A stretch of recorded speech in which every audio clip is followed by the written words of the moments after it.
welcome to the Deep Dive.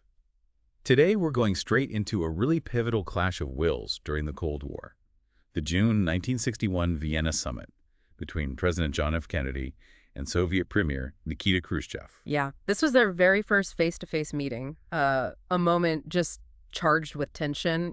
The recent Bay of Pigs disaster had really weakened Kennedy's standing internationally. Made it critical. Absolutely. Made this encounter all the more critical as these two leaders, representing totally opposing worldviews, commanding nuclear arsenals, they were preparing to engage for the first time. Exactly. So our deep dive today tackles this crucial chapter from Robert Dallek's The Crisis Years, Kennedy and Khrushchev, 1960-1963.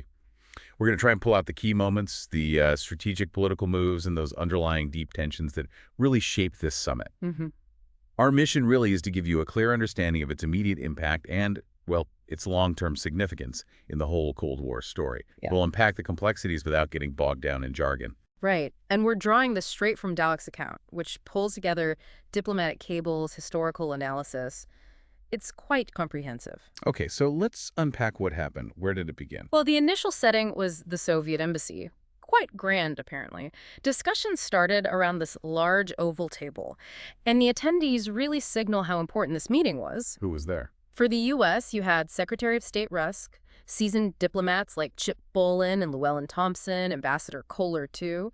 And across from them, Soviet Foreign Minister Gromyko, Ambassador Dobrynin, who'd become a fixture in Washington, and Menshikov. High-level stuff. Definitely. And interestingly, Khrushchev apparently made this gesture, urging the foreign ministers, who were maybe sitting a bit formally, to move closer. A small detail, maybe, but it hints at this initial, perhaps slightly misleading attempt at cordiality. So what was first on the agenda? They started with Laos, which on the surface seemed like a less volatile issue. Kennedy, apparently using a new approach suggested by Russ, said the U.S. wanted to reduce its involvement there. Saying it wasn't worth a major fight. Exactly. Stating it wasn't worth a confrontation, hoping the Soviets felt the same. And Khrushchev's reaction? Immediate pushback. Very direct, quite critical. He basically challenged the whole idea of American commitments in Laos, saying the U.S. had no business interfering all over the globe. Wow. Straight out of the gate. Yeah. He accused U.S. policy of delusions of grandeur and even megalomania, and then firmly stated the Soviet Union's unwavering support for, global independence movements. So right away, you see Khrushchev's mindset. Absolutely.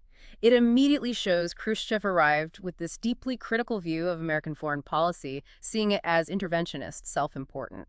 A real insight there. How did Kennedy handle that bluntness? He seemed, well, maybe a bit taken aback, but clarified that U.S. obligations in Laos predated his administration. He stressed his priority was just getting a ceasefire, ending the conflict. Did Khrushchev buy that? Not really. He pressed on, suggesting he saw Kennedy's own hand in the situation.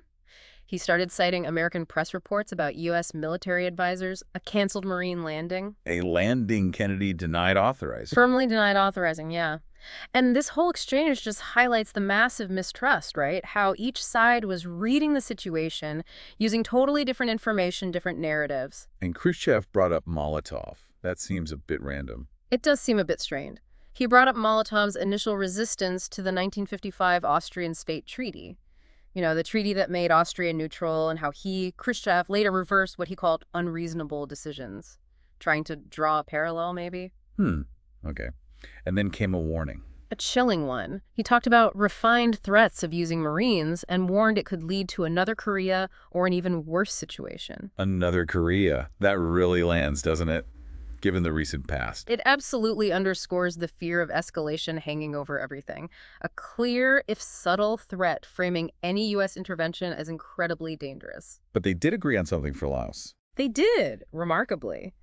They agreed their foreign ministers, Rusk and Gromyko, would try to work out a solution. So, even amidst all that tension, a small bit of common ground shows the mix of conflict and, well, potential cooperation. Kennedy had wanted to pull troops out anyway, hadn't he? Right. He stressed he was eager to withdraw U.S. personnel and had been wary of a Marine landing precisely because it could provoke a Soviet counteraction and endanger peace.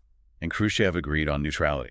He echoed that, agreeing on needing a neutral Laotian government. The main challenge, they both sort of acknowledged, was getting the different Laotian factions themselves to agree. Okay. So Laos navigated just about. Where did they go next?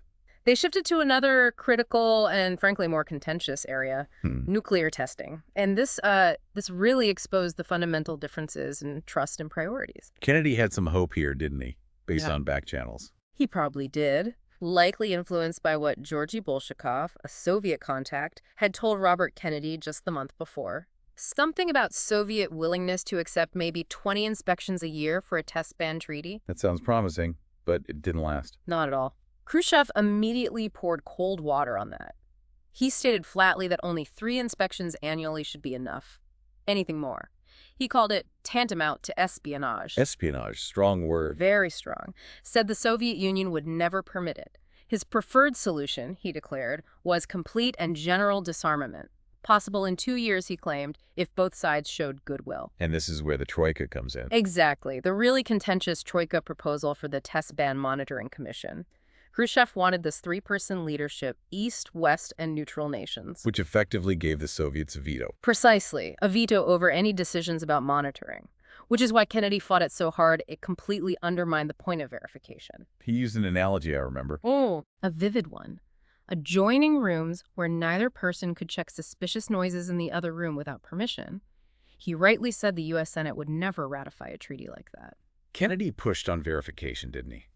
How could he assure Americans? Yeah, he asked how he could reassure his own people the Soviets weren't secretly testing without proper verification.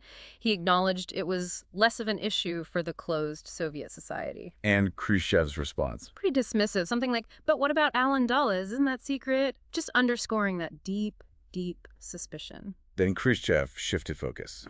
Away from just the test ban. He did. It's fascinating. He started downplaying the test ban itself, arguing the real danger wasn't testing, but the production of weapons, rockets, bombs. So focus on general and complete disarmament instead. Right.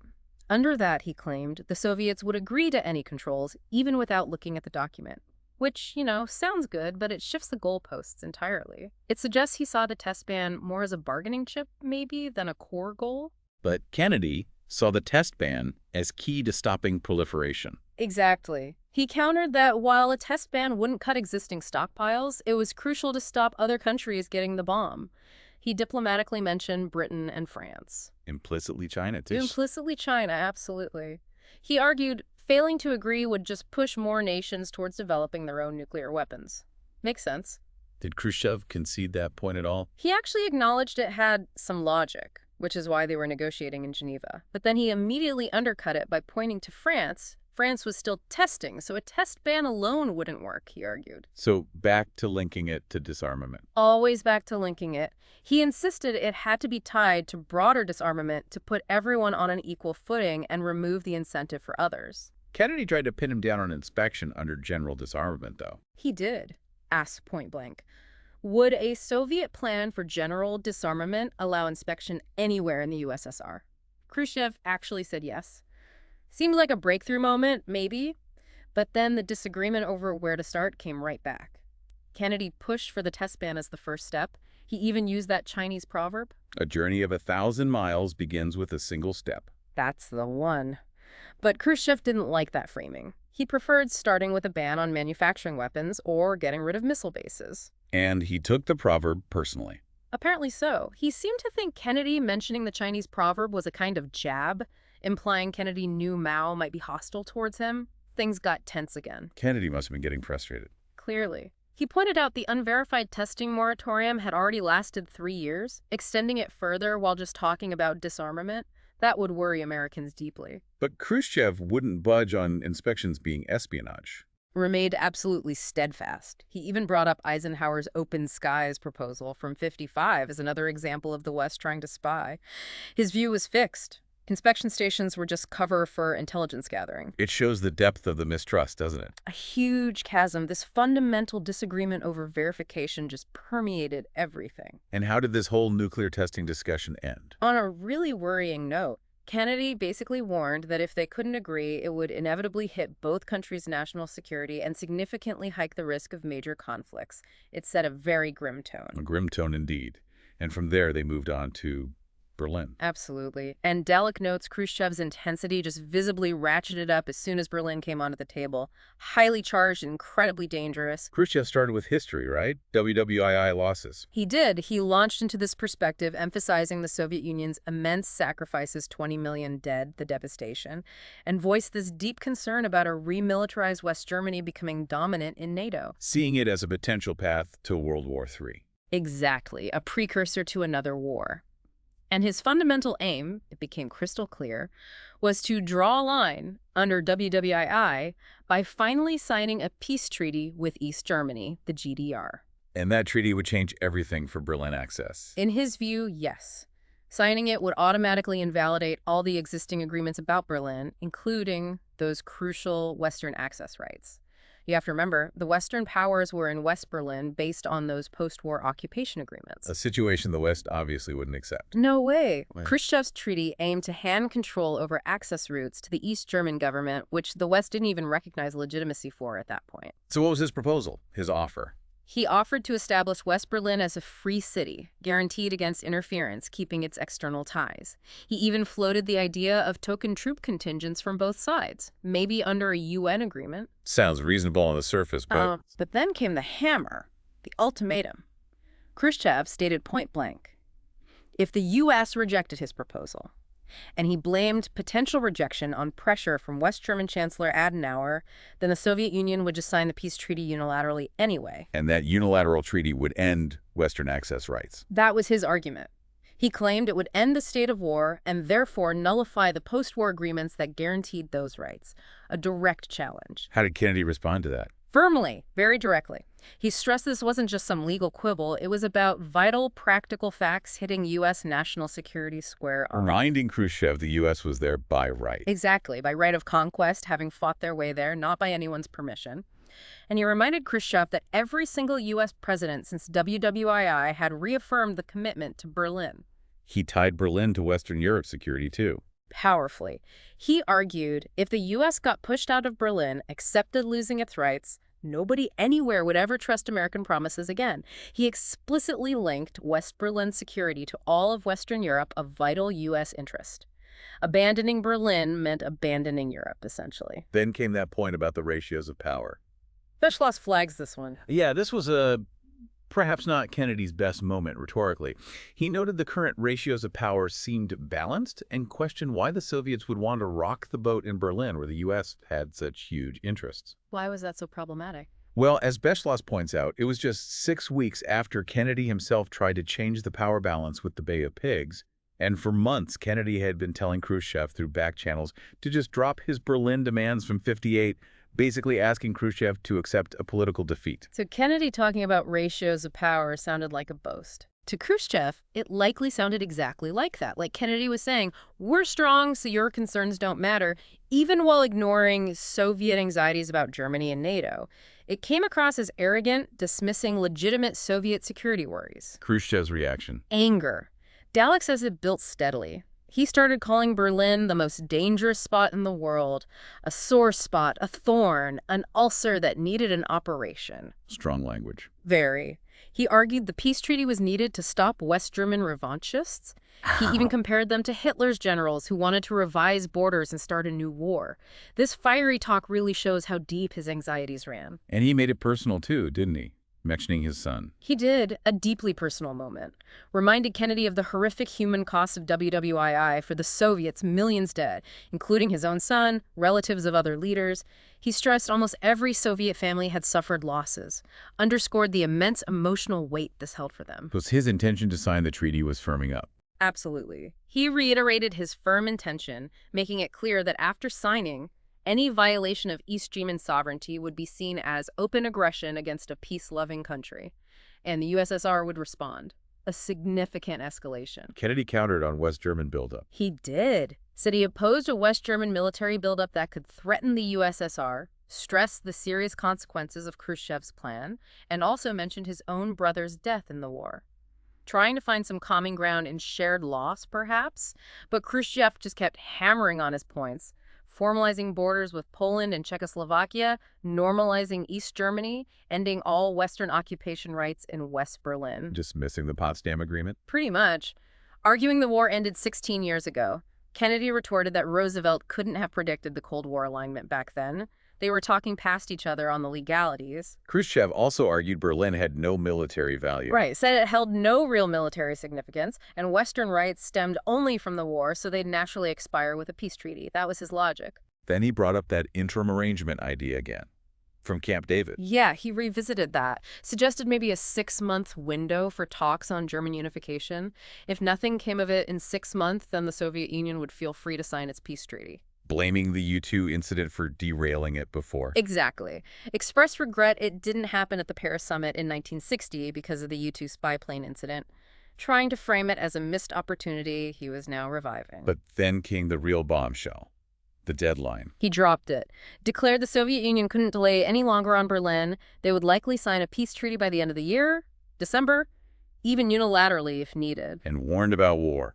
Didn't mince words, warned about the potential for war if the U.S. resisted.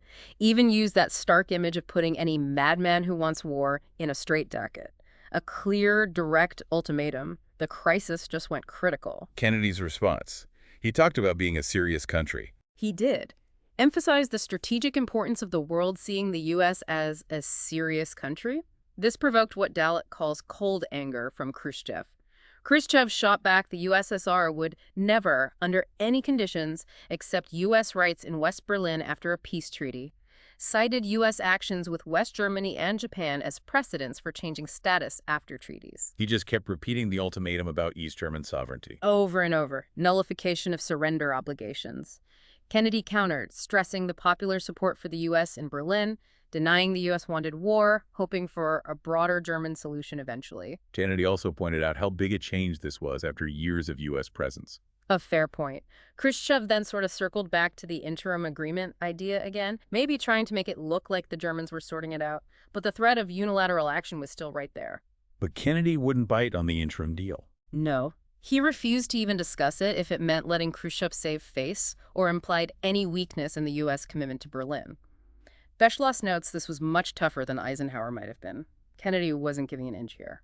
And Kennedy decided he needed one more meeting. Just interpreters. He did. Dalek highlights this. Kennedy was privately determined to have one final session. Just him, Khrushchev, and the interpreters. He had to be sure Khrushchev understood the U.S. position on Berlin, understood American resolve, even if it meant delaying his departure significantly. Shows how serious he felt it was. Absolutely. He needed absolute clarity to avoid a catastrophic miscalculation. Okay, before that final meeting, there were some other interactions. Lunch, gifts. Yeah, some less substantive moments. The lunch with Jacqueline Kennedy and Nina Khrushchev. The gift exchange, Kennedy gave a replica of the USS Constitution. Khrushchev gave a silver coffee service and other things. Kennedy wasn't impressed with the coffee set, apparently. Privately, no. Viewed it a bit cynically. These small moments just kind of highlight the strained atmosphere, even when they weren't debating policy. Khrushchev made a toast somewhere. At a Soviet embassy gathering, he toasted the importance of leader-to-leader contact. Interestingly, he acknowledged they'd reached no understanding, but still hoped for future improvement. Still blaming Adenauer for Berlin. Yep. Reiterated Adenauer was the main obstacle on Berlin, dismissed Strauss. His toast was this odd mix, a religious nod to Kennedy, a pragmatic appeal to common sense. Trying different angles, maybe? And Kennedy's reply focused on avoiding confrontation. Very much so. Focused on the absolute need to prevent a direct U.S.-Soviet clash given their destructive power. He used that analogy, the Constitution's cannons versus modern weapons, stressing both sides needed to stay in their own area. They had a personal chat, too, about careers. A brief one, about what they wanted to be at different ages. Ended with Kennedy's quip, "Boston would be fine." A fleeting moment of something like normal conversation amidst the tension. Okay, but then came that final, interpreters-only meeting. The climax. The real climax. Kennedy started, again, emphasizing Berlin's critical importance, hoping to avoid hitting U.S. national interests hard. Khrushchev complained about being humiliated. He did. So the U.S. wanted to humiliate the USSR, but he repeated the offer. A 6-month interim agreement on Berlin. After that, Western presence had to end. Still sticking to his guns. Kennedy warned him directly about the consequences. Delivered a stark warning. Called it a drastic action, mentioned his upcoming meeting with Macmillan in London, basically framed it as, You do this, you force us to choose between accepting it or confrontation, laying it right on the line. And Khrushchev's response to that? He countered with the token trip idea, again, US, UK, French, and Soviet troops under a UN agreement with access controlled by East Germany. And then, the drama. The hand slam. He slammed his hand on the table, declared, "I want peace, but if you want war, that is your problem." A chilling physical display of force backing up his words. Wow, what was the mood like after that? Oh, heavy silence, apparently. Just the ticking of a clock. Then Kennedy, echoing de Gaulle's line, replied very pointedly, "It is you, and not I, who wants to force a change." Standing his ground. Absolutely refusing to be intimidated.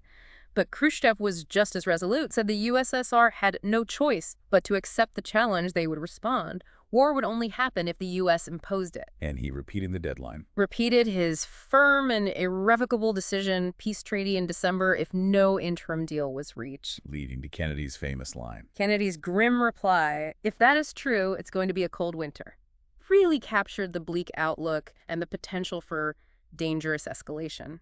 How did Khrushchev remember Kennedy looking? He later recalled Kennedy seemed visibly anxious, upset during that final showdown. The summit ended with just a somber handshake. No breakthroughs, just unresolved crisis hanging in the air. What was the immediate reaction back in the American camp? Shock. Rusk was reportedly stunned by the open talk of war. Kennedy himself was clearly upset, feeling Khrushchev had tried to bully him. And quietly, the Soviets handed over that aid memoir, demanding the German settlement within 6 months.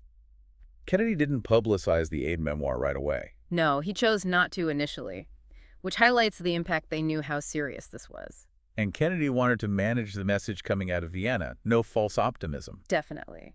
He wanted to avoid any misleading spirit of Vienna. While Chip Bullen was giving a somewhat positive briefing, Kennedy told his press secretary, Salinger, to get the word out to key reporters about the somber reality of the talks. Trying to control the narrative. Very much so, understanding the high stakes and needing a realistic public view. He spoke to James Reston privately, didn't he? The roughest thing, quote. Yeah, a famous conversation. Told Reston of the New York Times it was the roughest thing in my life. And he blamed Khrushchev's hostility on the Bay of Pigs failure. Believing Khrushchev saw him as weak. Exactly. Thought Khrushchev saw him as young, inexperienced, lacking resolve, someone he could just, quote, beat hell out of. And Kennedy knew that perception was a huge problem going forward. The flight to London must have been tense. Described as silent, depressed, even Jacqueline Kennedy seemed on edge. And in London, Prime Minister Macmillan wrote in his diary that Kennedy seemed stunned, like someone meeting Napoleon at his peak. Quite a contrast to Khrushchev's return. Stark contrast. Khrushchev apparently returned to Moscow seemingly triumphant, exuberant even, at an Indonesian embassy party. Shows how differently they viewed the outcome. What did Khrushchev tell his own people about Kennedy? It was mixed. He reportedly told Kremlin colleagues Kennedy was intelligent, but too weak. And he was surprised Kennedy seemed so reliant on inherited policies, didn't seem to have his own strong convictions yet. That worried Khrushchev. But his aides saw differently. Some did. Interpretations varied. One saw Kennedy more like an advisor than a leader. But Khrushchev's son, Sergei, later recalled his father actually saw Kennedy as a worthy, likable partner. So even within the Soviet leadership, there was uncertainty about Kennedy. Kennedy remained preoccupied in London. Very much so. Those around him noted his depression. He told columnist Joseph Alsop he wouldn't give in no matter what happens, which Alsop found chilling. Despite the royal events, christenings, dinners, his mind was clearly still back in Vienna. And then back to Washington. Right. Still visibly affected. Dalek mentions him scribbling a Lincoln quote about foreboding. He even made that joke to Charles Bartlett. Well, I got my dose of salts. I got a Russian of my own now. Shows the deep impression Khrushchev made. How did he plan to present Vienna to the American public? Carefully. Preparing for his TV address, he wanted to frame it as a direct, frank, and civil exchange. Emphasize American vigor and confidence, but downplay expectations for breakthroughs. Did he tell Congress about the deadline? He briefed congressional leaders, told them Khrushchev was confident and cocky and had set that December deadline for a peace treaty. But he also said he planned to downplay the deadline in his speech, trying not to corner Khrushchev publicly. So the speech itself, how did he characterize the talks? He acknowledged the colorful memories of the European trip, but stressed the sober nature of Vienna. called the talks immensely useful for getting firsthand knowledge, reducing misjudgment.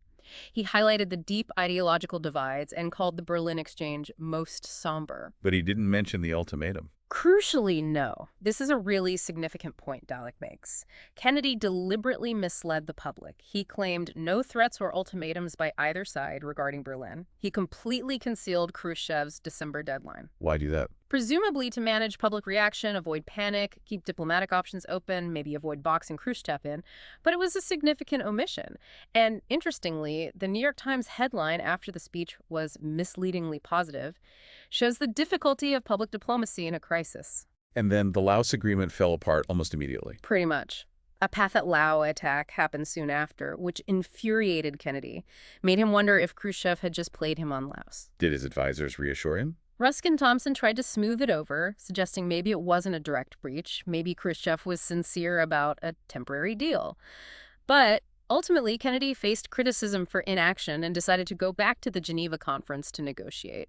Shows how hard it was to get any real agreement to stick. So, summing up Vienna from Kennedy's viewpoint, largely a failure. From his perspective, yes. No test ban treaty, no strong working relationship with Khrushchev, no other diplomatic wins.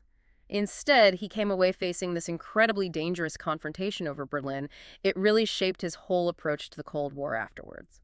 Okay, let's bring in Beschloss's analysis here.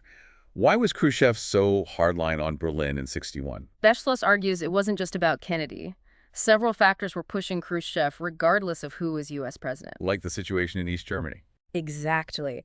The brain drain, the emigration hemorrhage through West Berlin was becoming unsustainable for East Germany. Plus, the deep-seated Soviet fear of a rearmed West Germany in NATO. And internal pressures. China. Yeah, needing to assert Soviet power against critics, including the Chinese communists who accused him of being soft. And frankly, just a long-held expectation that something had to be done about Berlin after years of postponement. He expected some satisfaction. Beschloss also thinks Kennedy's early actions played a role. He does. Argues Kennedy's first 5 months inadvertently encouraged Khrushchev. How? By making Kennedy seem both more passive and more militant than Eisenhower. Passive because of Bay of Pigs? Militant because of rhetoric? Sort of. The Bay of Pigs failure suggested weakness, lack of resolve. But maybe some of the rhetoric or the defense buildup seemed aggressive. Khrushchev's advisors apparently noted this ambivalence. Khrushchev might have thought Kennedy could be pushed around.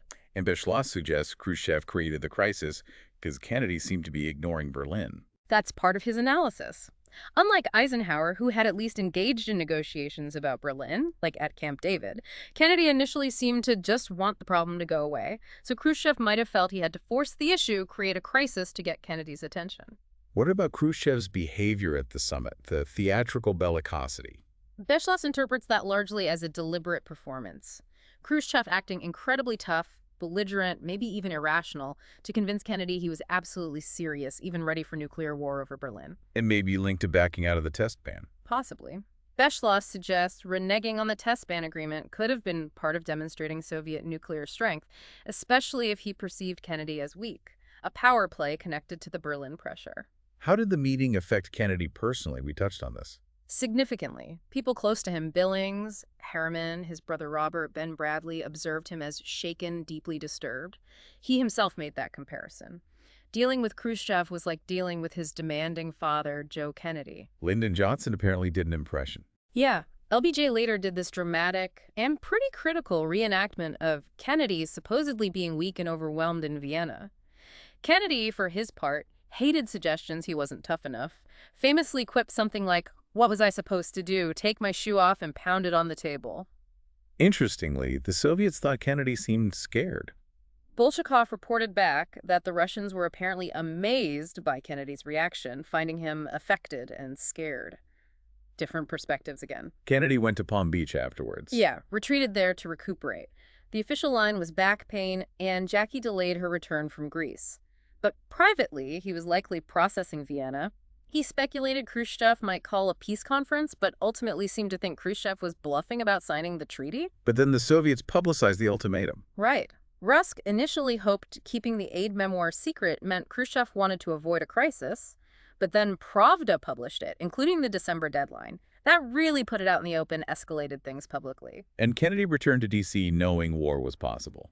returned on crutches, actually, due to his back, and privately acknowledged to advisors that the U.S. could soon be very close to war with the Soviet Union, a very sobering realization. Did he second-guess his approach? He reflected later with David Ormsby-Gord, the British ambassador, about what went wrong, wondering if maybe his earlier defense messages had been too menacing, contributing to Khrushchev's stance. Robert Kennedy saw it as a test. RFK viewed Berlin as Khrushchev's first big test of his brother after the Bay of Pigs failure.